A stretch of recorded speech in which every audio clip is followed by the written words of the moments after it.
سامعین کرام، وسیع ٹی وی میں خوش آمدید۔ آج کی نشست میں ہم بات کریں گے رمضان المبارک کی فضیلت اور برکت قرآن پاک اور حدیث پاک کی روشنی میں۔ رمضان کا مہینہ وہ ہے جس میں قرآن اتارا گیا ہے، جو لوگوں کے لیے ہدایت ہے اور جس میں رہنمائی کرنے والی اور حق و باطل میں امتیاز کرنے والی واضح نشانیاں ہیں۔ بس تم میں سے جو کوئی اس مہینہ کو پالے تو وہ اس کے روزے ضرور رکھے، اور جو کوئی بیمار ہو یا سفر پر ہو تو دوسرے دنوں کے روزوں سے گنتی پوری کرے۔ اللہ تمہارے حق میں آسانی چاہتا ہے اور تمہارے لیے دشواری نہیں چاہتا، اس لیے کہ تم گنتی پوری کر سکو، اور اس لیے کہ اس نے تمہیں جو ہدایت فرمائی ہے اس پر اس کی بڑائی بیان کرو، اور اس لیے کہ تم شکر گزار بن جاؤ۔ اے ایمان والو، تم پر روزے فرض کیے گئے ہیں جیسا کہ پہلے لوگوں پر فرض کیے گئے تھے، تاکہ تم پرہیز گوئی کرو۔ حضرت ابو ہریرہ رضی اللہ تعالیٰ عنہ سے روایت ہے کہ حضور صلی اللہ تعالیٰ علیہ وآلہ وسلم نے ارشاد فرمایا، جس شخص نے ایمان اور احتساب کے ساتھ رمضان کے روزے رکھے، اس کے پچھلے گناہ معاف کر دیے جاتے ہیں۔ اس حدیث مبارکہ میں روزہ رکھنے اور رمضان المبارک میں قیام کرنے کے ساتھ ایمان اور احتساب کی شرط لگا دی، یعنی اس حالت میں رمضان المبارک کے روزے رکھے اور راتوں کو قیام کرے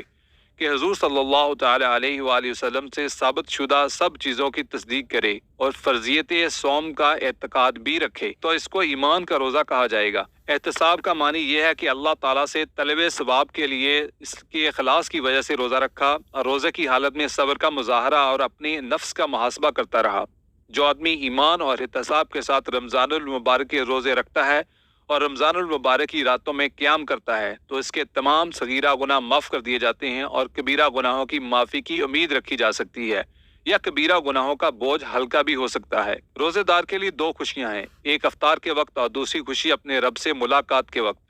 ایک خوشی ہر روزے دار کو اس وقت میسر ہوتی ہے جب وہ کڑے دن کی بھوک اور پیاس کے بعد لذت طعام سے آسودہ ہوتا ہے۔ دوسری خوشی حضور صلی اللہ تعالی علیہ وآلہ وسلم کے ارشاد کے مطابق اس وقت نصیب ہوگی جب عالم اخروی میں اسے دیدار الہی کی نعمت عظمیٰ سے نوازا جائے گا۔ متعدد احادیث مبارکہ اس مضمون پر دلالت کرتی ہیں کہ شہید کی روح جب قفس عنصری سے پرواز کر رہی ہوتی ہے تو اس لمحہ اسے خدا کا دیدار نصیب ہوتا ہے۔ روایات میں ہے کہ اہل جنت سے جب اللہ تعالیٰ پوچھیں گے کہ میری جنت میں کسی اور چیز کی کمی ہے، تو وہ بے اختیار پکار اٹھیں گے کہ باری تعالیٰ تیری جنت میں ہر نعمت موجود ہے۔ ایک گوشے میں شہید سکوت برلب اس حالت میں بیٹھے ہوں گے کہ ان کے چہروں سے قدرے اضطراب اور اشفتگی کے آثار نما ہوں گے۔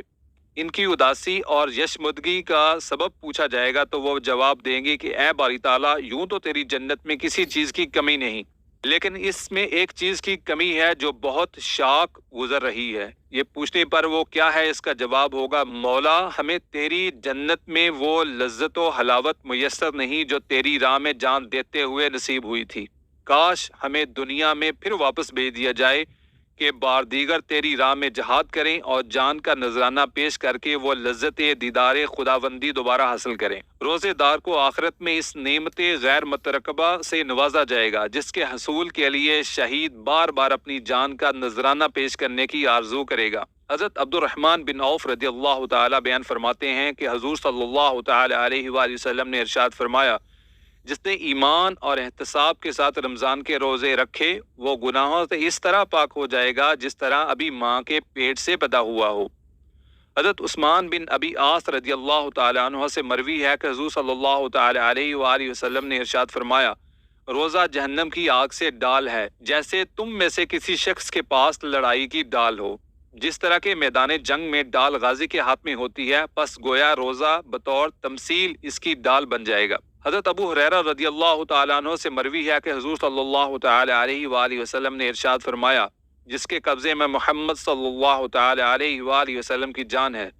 روزہ دار کے منہ کی ہوا اللہ کے نزدیک یوم قیامت مشک کی خوشبو سے بھی زیادہ بہتر ہے۔ قاضی عیاض رحمۃ اللہ علیہ فرماتے ہیں کہ اس سے مراد یہ ہے کہ اللہ تعالیٰ روزہ دار کو اس کی بو کے عوض جو خالی معدہ کی وجہ سے منہ میں پیدا ہو جاتی ہے، قیامت میں بہترین خوشبو بطور جزا دیں گے، جیسا کہ حدیث میں آیا ہے کہ شہید کے خون کی خوشبو مشک جیسی ہوگی۔ امام نووی رحمۃ اللہ علیہ نے اس جملہ کو شرح میں فرمایا ہے کہ صحیح ترین اس کا معنی یہ ہے کہ خلوف سام کا ثواب اللہ تعالیٰ کے ہاں مشک سے بھی زیادہ ہے۔ حضرت ابو ہریرہ رضی اللہ تعالیٰ عنہ سے روایت ہے کہ حضور صلی اللہ تعالی علیہ وآلہ وسلم نے ارشاد فرمایا،